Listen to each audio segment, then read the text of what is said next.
Добрый день, друзья! Меня зовут Сава Политинский, являюсь мастером Сюсай, распаковываю энергии людей. Сегодня буду распаковывать энергию детей.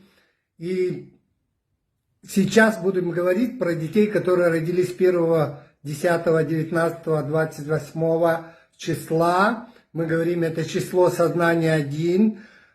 Почему? Потому что тут планета Солнце покровительствует этим детям. Это дети очень сильные, крепкие, уверенные. Они могут постоять за себя. Везде будут говорить «я первый», лидерский характер. Везде говорит «я сам», девиз это и у них там, да. И поэтому наша задача в чем заключается, взрослых?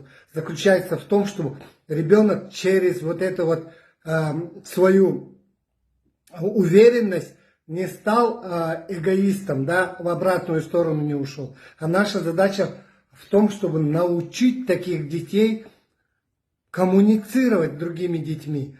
И понимали через коммуникацию, чтобы начали понимать других людей. А так они будут везде лезть. Я сам, самый первый залезет на стул, будет рассказывать, всех растолкает, будет рассказывать стихотворение и так далее. А наша задача, как взрослых, понять эту энергию и направить именно через коммуникацию, через понимание на лидерство.